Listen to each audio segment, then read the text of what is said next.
आणि कृषी क्षेत्रात त्याचा वापर याचं प्रदर्शन तुम्ही बघितलं, हे नवीन प्रयोग बघून काय वाटलं?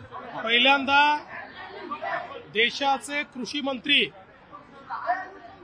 माननीय शिवराज सिंग चौहान साहेबांचे आम्ही आभार मानतो की त्यांनी महाराष्ट्रामध्ये आणि देशामध्ये फलोत्पादनामध्ये हॉर्टिकल्चरमध्ये क्लीन प्लांट प्रोग्राम घोषित केलेला आहे। क्लीन प्लांट प्रोग्रामच्या अंतर्गत आमच्या फलोत्पादक शेतकऱ्यांना त्या ठिकाणी रोगरहित सॅपलिंग रोपटी मिळणं हे अत्यंत महत्त्वाचं आहे आणि अशा प्रकारची रोगरहित रोपटी मिळण्याकरता देशामध्ये क्लीन प्लांटचे 9 वेगवेगळे सेंटर्स ते उघडणार आहेत। या 9 सेंटरपैकी 3 सेंटर त्यांनी महाराष्ट्राला दिलेले आहेत, ज्याच्यामध्ये द्राक्षावर सेंटर पुण्याला असेल, संत्र्यावरचं सेंटर नागपूरला असेल आणि त्याचसोबत जे डाळिंब आहे याच्यावरचं सेंटर सोलापूरला असेल।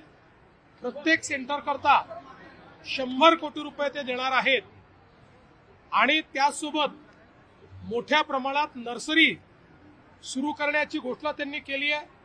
मोठ्या नर्सरीला 3 कोटी, छोट्या नर्सरीला 1.5 कोटी रुपये देणार आहेत आणि प्रयत्न आहे की दरवर्षी यातनं 8 कोटी रोपं ही क्लीन रोपं तयार करून आणि आमच्या शेतकऱ्यांना द्यायची, जेणेकरून त्याच्यावर येणारी कीड, त्याकरता लागणारा फवारणीचा खर्च, त्यांनी घटणारी उत्पादकता, या सगळ्या गोष्टीतनं शेतकऱ्यांना मुक्ती मिळेल आणि मोठ्या प्रमाणात कमी उत्पादन खर्चामध्ये मोठ्या प्रमाणात उत्पादन घेऊन शाश्वत अशा प्रकारचा शेतकऱ्यांना फायदा होईल।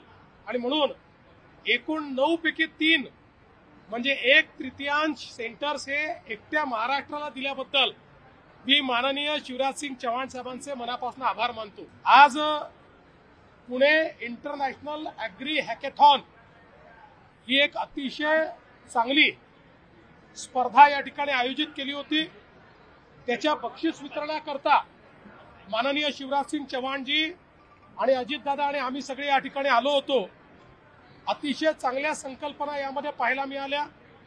शेतीच्या क्षेत्रात कृत्रिम बुद्धिमत्तेचा वापर असेल, वेगवेगळ्या प्रकारचं कीड नियंत्रणाकरता कृत्रिम बुद्धिमत्तेचा वापर असेल, अगदी फोटो काढून त्या फोटोच्या आधारावर प्रेडिक्टिव्ह 94% ॲक्युरसीने त्या ठिकाणी प्रेडिक्शन करणं असेल, किंवा त्या तिथली जी काही हवा आहे त्या हवेत कुठले किटाणू, जीवाणू, विषाणू तयार होत आहेत की जे नंतर क्रॉपला त्रास देतील याचं अर्ली प्रेडिक्शन असेल, फर्टिगेशन असेल, ऊसामध्ये एआयचा वापर असेल, कापूस वेचणी करता यंत्र असेल, अशा विविध प्रकारचे प्रयोग हे या हॅकेथॉनमध्ये लोकांनी मांडले।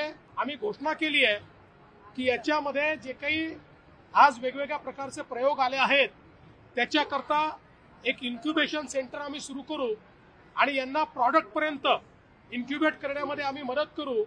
एक फंड ऑफ फंड देखील महाराष्ट्राने तयार केलेला आहे स्टार्टअपचा 120 कोटी रुपयाचा, त्याचाही फायदा आम्ही याला देऊ, जेणेकरून शेतकऱ्याला जे वातावरणातल्या बदलाने शेतीवर होणारे परिणाम आहेत त्या परिणामातून मुक्ती मिळेल आणि त्याचसोबत मेकनायझेशनच्या माध्यमातून मोठ्या प्रमाणात उत्पादन खर्च कमी करता येईल। आज शेतमजुरांची जी कमतरता आहे त्यातनं त्यांना मार्ग काढता येईल आणि म्हणून अशा प्रकारच्या यशस्वी प्रयोगांना माननीय कृषी मंत्री महोदय शिवराज सिंग चौहानजी यांच्या हस्ते आज पुरस्कार देण्यात